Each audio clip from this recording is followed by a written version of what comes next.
The roar of the motorcycle echoed through the quiet parking lot as a group of bikers pulled up near a small diner on the outskirts of town.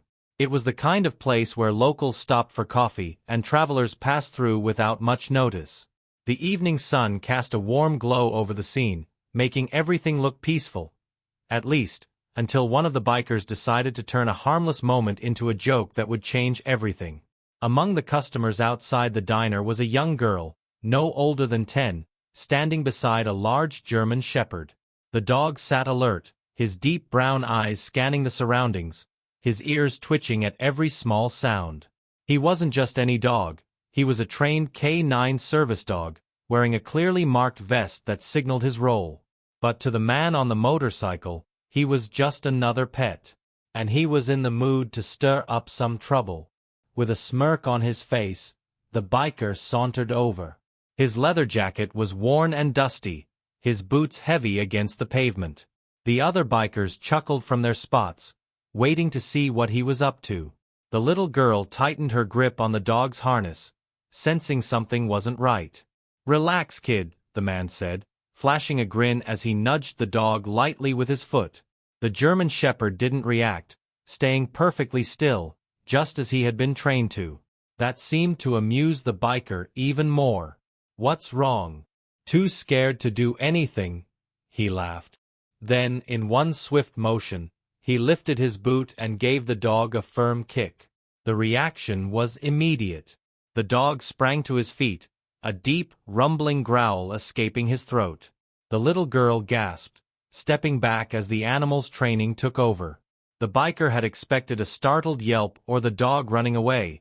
He hadn't expected this. Before he could step back, a firm voice cut through the tension. "Stop. Right there." The air grew thick as a man stepped forward from inside the diner. He wore a plain black t-shirt and jeans, but there was an undeniable authority in his stance. His eyes locked onto the biker, cold and unwavering. "That's not just a dog," he continued, his voice even but deadly serious. "That's a K9. And you just made the biggest mistake of your life." The biker's smirk faltered. The other riders had gone silent. The German shepherd stood at the ready, every muscle tense, waiting for a command. The little girl's hands trembled as she reached for her father, the man who had just spoken. And then, in the span of a heartbeat, everything changed. The biker's smirk had completely disappeared now. His eyes darted between the man standing in front of him and the German shepherd, which remained perfectly still but radiated an unmistakable tension. The dog wasn't barking or lunging, but that was what made it even more unsettling. It was waiting, watching, calculating. The other bikers, who had been laughing just moments ago, shifted uncomfortably on their feet. They had seen their friend pull pranks before, mess with people just for fun, but something about this moment felt different. The air had changed. The man standing in front of the biker took another step forward, his gaze sharp and unwavering. "That dog," he said, his voice steady, "is a highly trained K9. He doesn't react like a regular pet. He follows orders. And right now, he's waiting for one." The biker scoffed, trying to shake off the uneasy feeling creeping into his chest. "Come on, man. It was just a joke." His voice wasn't as confident as before, and the others noticed it too. The little girl pressed herself against her father's side, her small hands gripping his shirt. She wasn't crying, but her wide eyes showed how shaken she was. The German shepherd, still silent, moved slightly, positioning himself between the girl and the biker, his stance protective. "Do you think that's funny?" the father asked, his tone calm but firm. He wasn't raising his voice, but there was an authority in it that demanded an answer. "Hurting an animal just for a laugh?" The biker glanced at his friends, looking for support, but no one said a word. He could feel his palms starting to sweat. This wasn't going how he had expected. "I didn't hurt him," he muttered. "It wasn't even that hard." The father took another step forward, and the biker immediately stopped talking. "You don't know the damage you could have done," he said. "You don't know his training, his instincts. You don't know who he protects. The biker swallowed hard. The little girl, still clinging to her father, found her voice, though it was small and shaken. Max isn't just a dog, she said softly. He saved my life.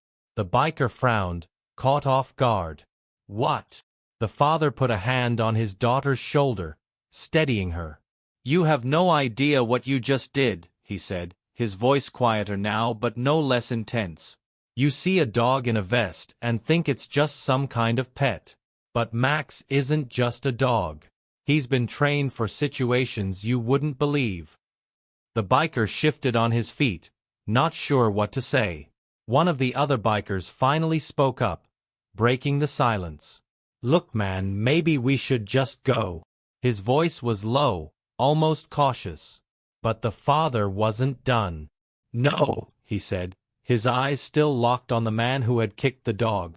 You need to understand. Because next time you might not be so lucky. The biker's throat felt dry. He had been in fights before, had his share of close calls, but there was something about this moment that made his stomach twist.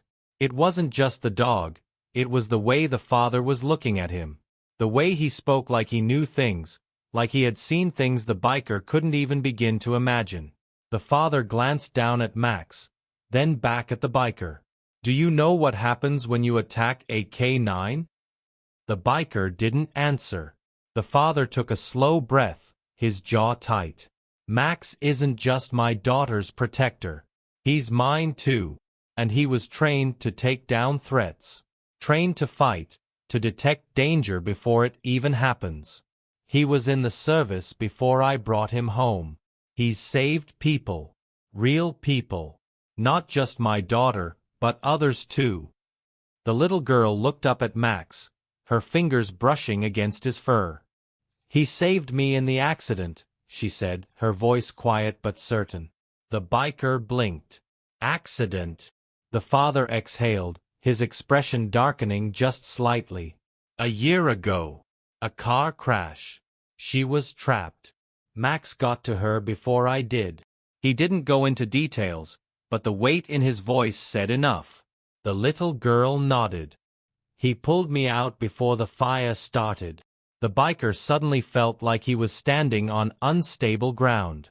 He had only been trying to mess around, maybe get a laugh, but now it didn't feel funny at all. The father's gaze stayed locked on him, unblinking. So tell me, he said after a long pause, do you still think it was just a joke? The biker didn't answer. He wasn't sure he could. His friends shuffled uneasily, waiting for him to say something, to do something. But for the first time in a long time, he didn't have a comeback. Max was still watching him, his muscles coiled, his body language controlled but unmistakably ready. The father took a step back, never breaking eye contact. Then, finally, he said the words that sent a chill through the biker's spine. Walk away. While you still can. The silence that followed was deafening. And then, without another word, the biker took a step back. And then another. His hands clenched into fists at his sides, but he didn't say anything. He couldn't. He turned on his heel, walking briskly toward his motorcycle. His friends hesitated, glancing between him and the father before deciding to follow. The engines roared to life. And then, just as the biker thought he had put enough distance between himself and the father's piercing gaze, he heard the little girl's voice one last time. You shouldn't mess with heroes. He glanced in the rear-view mirror. Max was still standing there, unmoving, watching, waiting, and for the first time in a long time, the biker felt something unfamiliar in his chest. Regret. As the biker sped away, the sound of his motorcycle echoed through the empty parking lot, but his mind was anything but clear.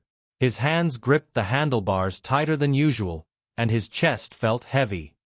He had spent years acting like he didn't care, that nothing could shake him, but that moment back at the diner, the way the father had looked at him, the way the dog had reacted without a single bark or growl, it left a strange unease settling in his gut.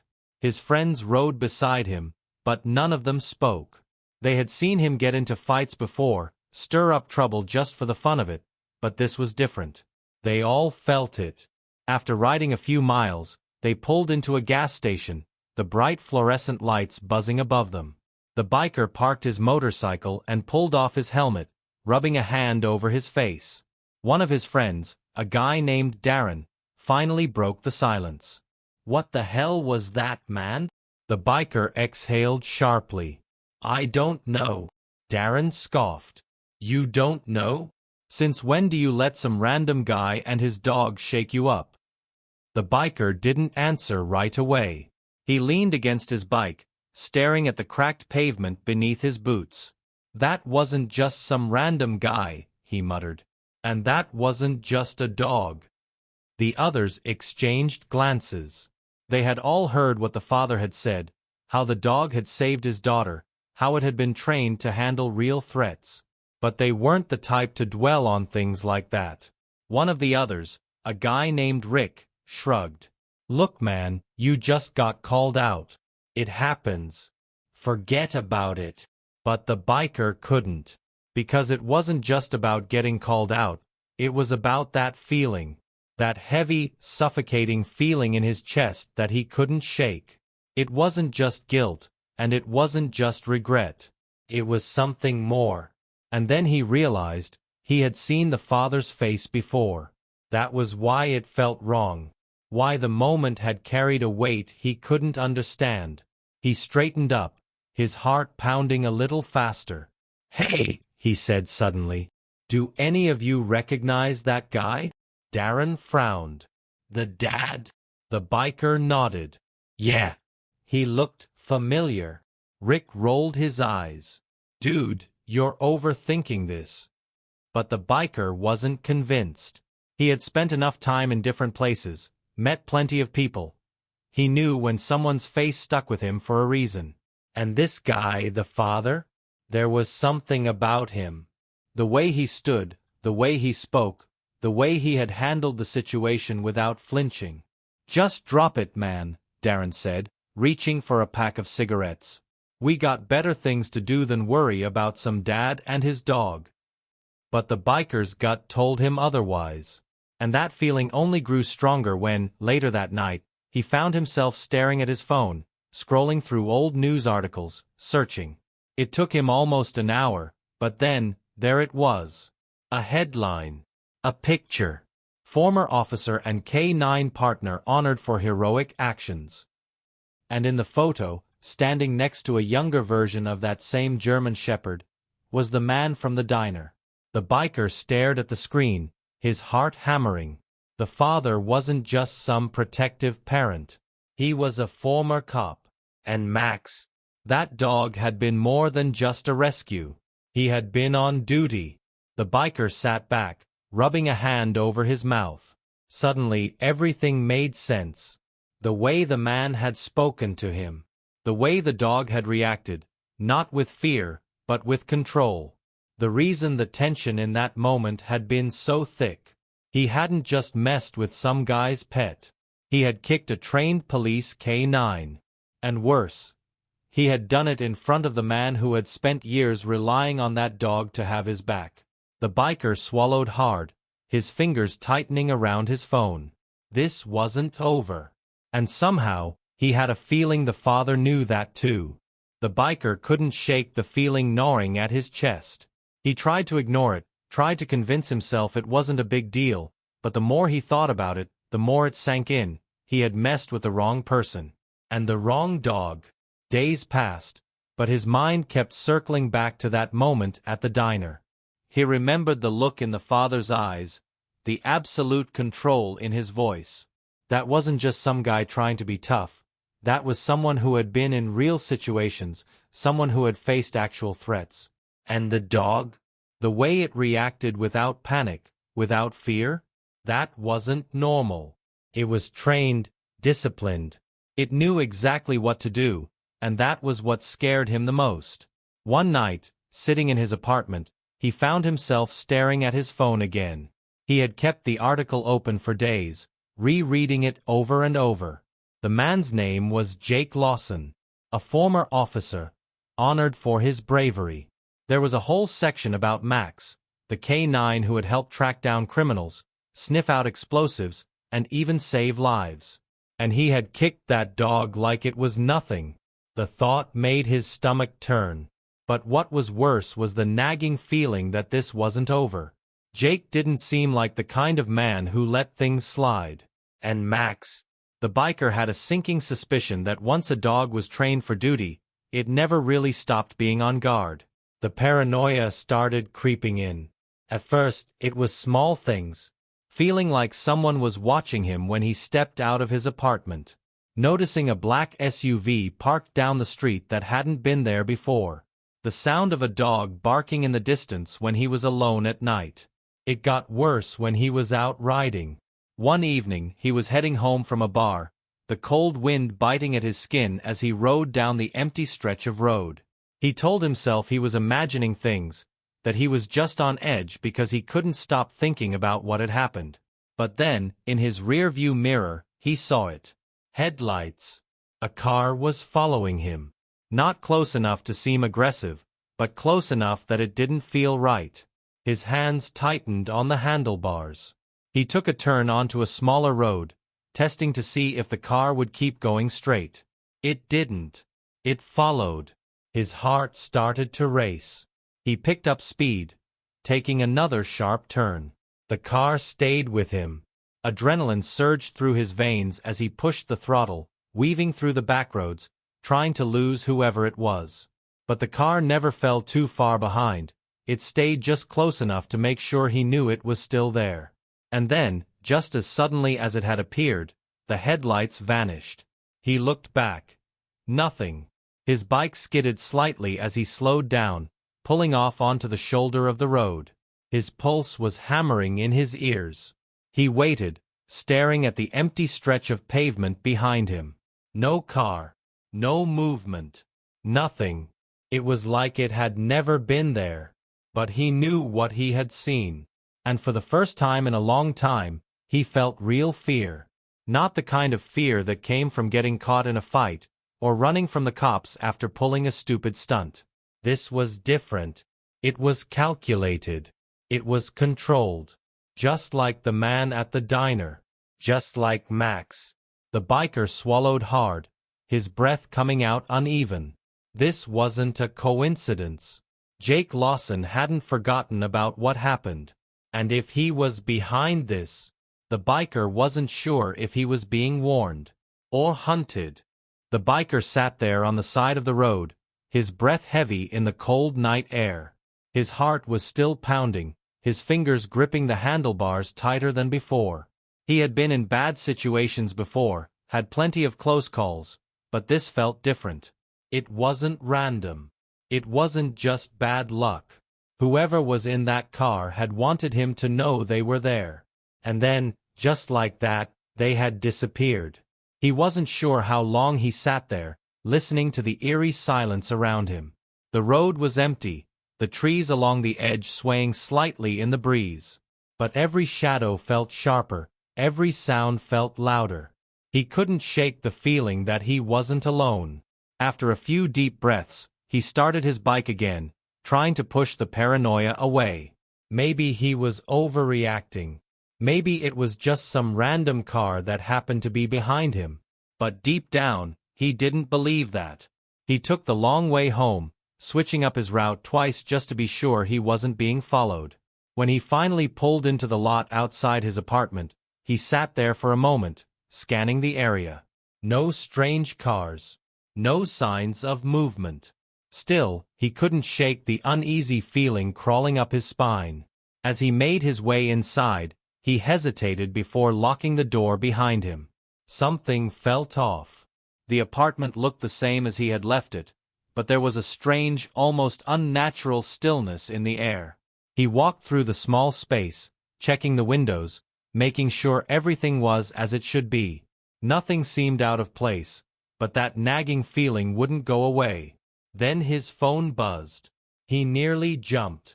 Pulling it out of his pocket, he frowned at the unknown number flashing on the screen. His finger hovered over the answer button, hesitation creeping in. Something in his gut told him he already knew who it was. After a deep breath, he answered. Yeah. Silence. Then, a familiar voice. Calm. Controlled. You're not as hard to find as you think. His stomach dropped. It was Jake. The biker swallowed, forcing himself to stay steady. You got something to say? Another pause. You're used to being the one in control, Jake said finally, his voice even unreadable.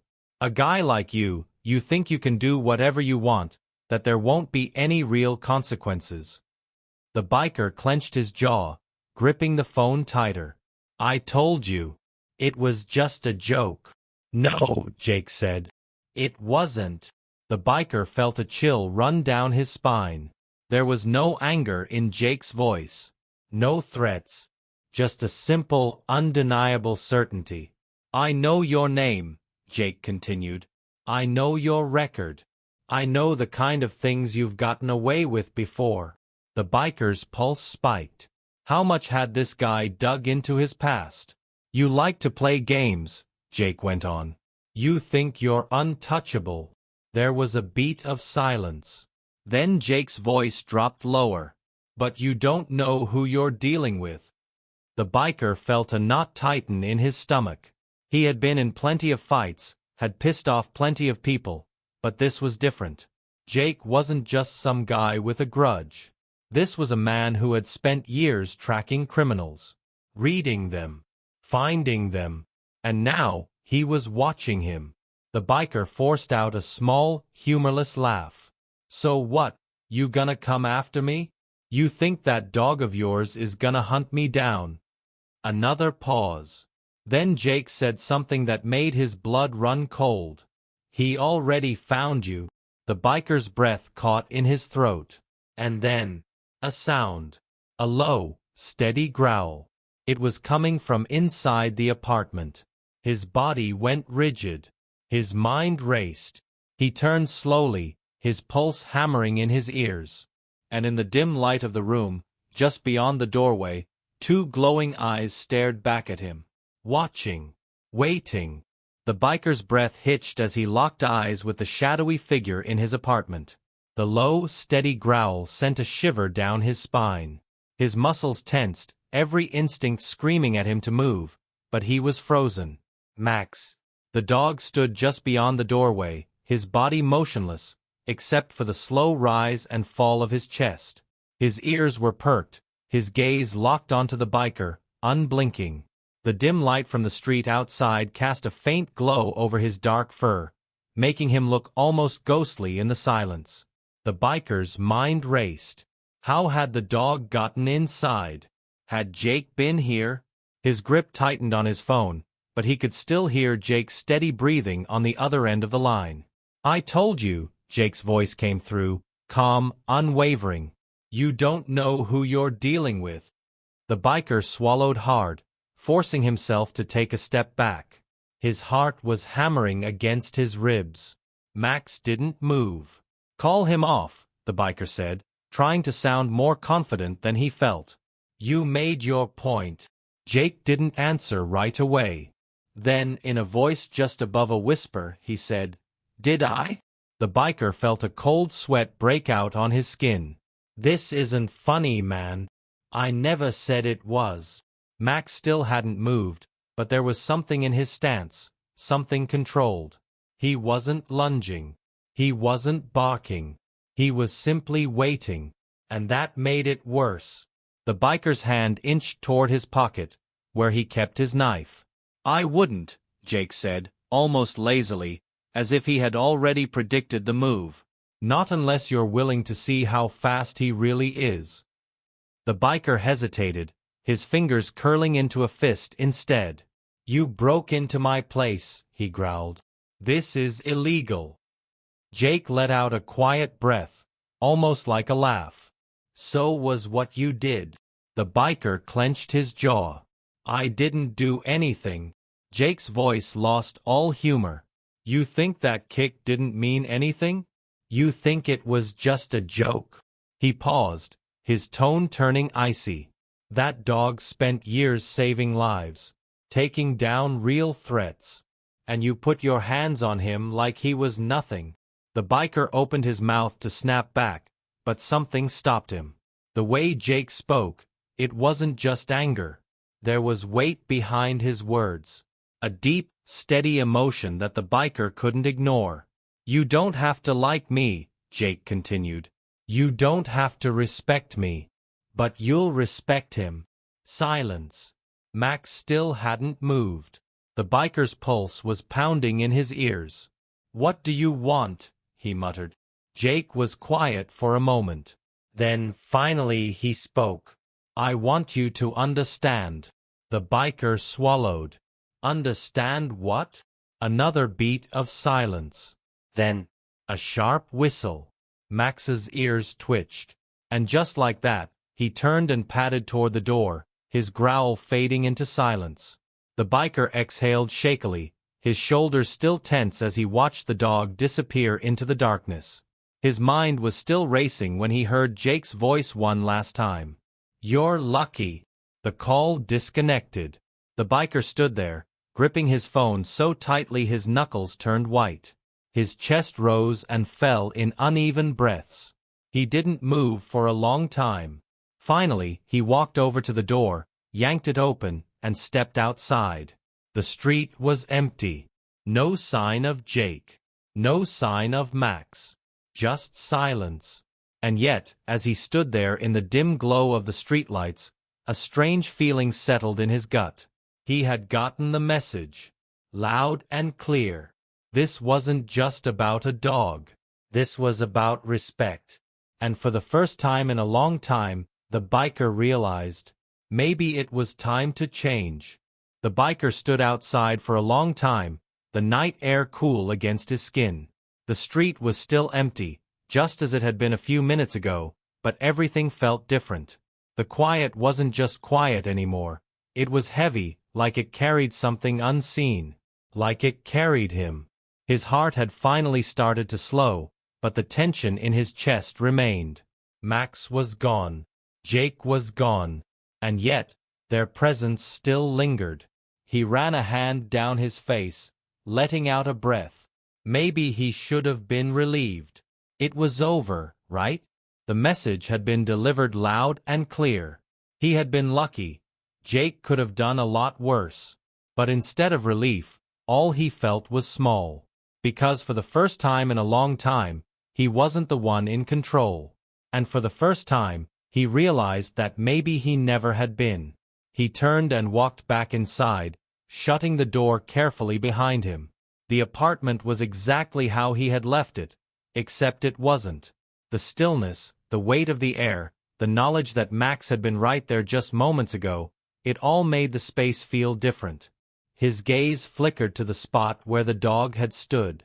He could still hear the low, steady growl in his head, feel the sharpness of Jake's words in his chest. He had messed up. Bad. He had spent years pushing buttons, getting into fights, stirring up trouble because it made him feel untouchable. He had told himself it was all just fun, that none of it mattered. But tonight had proven otherwise. Jake hadn't hurt him. He hadn't threatened him. He hadn't needed to. Because for the first time, someone had made him think. He sat down on the edge of his couch, staring at his hands. They had been steady when he'd fought, when he'd stolen, when he'd done all the reckless things that made up his past. But now they were shaking. Because he finally understood. Max wasn't just a dog. He was loyalty. He was discipline. He was something bigger than himself. And Jake? He was a man who had dedicated years of his life to protecting others. Someone who had put himself in danger time and time again because it was the right thing to do. And here the biker was, thinking he was invincible because he could throw a punch and run from the consequences. But this time, he couldn't run. The next few days felt strange. He kept expecting to see that black SUV again, kept expecting to feel eyes watching him, but nothing happened. The world just kept moving, as if the night with Jake and Max had never happened. But it had. And he could still feel it. He didn't tell his friends. He didn't tell anyone. Instead, he kept to himself, replaying it over and over in his mind. The way Max had stood there, the way Jake had spoken to him like he already knew the type of person he was. Like he knew that deep down, he wasn't really as tough as he pretended to be. It messed with him more than he wanted to admit. Then, a week later, something happened. He was at a gas station, standing outside his bike, when he saw a guy arguing with the cashier inside. The dude was big, aggressive, jabbing a finger in the kid's face, his voice loud enough to be heard from outside. The biker didn't usually care about things like this. It wasn't his problem. He wasn't a hero. But for some reason, he didn't look away. Instead, he watched. And he saw something he hadn't noticed before. The kid behind the counter. He was young, maybe 19. And he was scared. He wasn't mouthing off. He wasn't trying to fight back. He was just stuck, looking smaller and smaller as the guy leaned over the counter, shouting. The biker felt something tighten in his chest. And before he could even think about it, his feet were already moving. He walked inside, slow and steady, keeping his hands in his pockets. He didn't say anything at first, just positioned himself a few feet away, just watching. The angry guy turned, noticing him for the first time. "What the hell are you looking at?" The biker just stared. He didn't smirk. He didn't puff out his chest. He didn't try to pick a fight. He just looked. And something in his expression must have been different, because the guy hesitated. He mumbled something under his breath, then grabbed his stuff and stormed out. Just like that. The biker didn't move right away. He waited until the door swung shut, then slowly turned back to the cashier. The kid still looked shaken, his hands gripping the counter. "You good?" the biker asked. The kid blinked, then nodded quickly. Yeah, thanks man." The biker just nodded. Then he turned and walked out. The moment stuck with him. Not because of what he did, but because of what he didn't do. For the first time, he didn't jump into something for his own ego. He didn't try to prove anything. He just stood there. Like Max had. Like Jake had. And that was enough. As he rode away, the wind rushing past him, he thought about how easy it would have been to go back to his old ways. To pretend like that night never happened. But the truth was, it had. And whether he liked it or not, it had changed him. He wasn't sure what that meant yet. But for the first time in his life, he was ready to find out.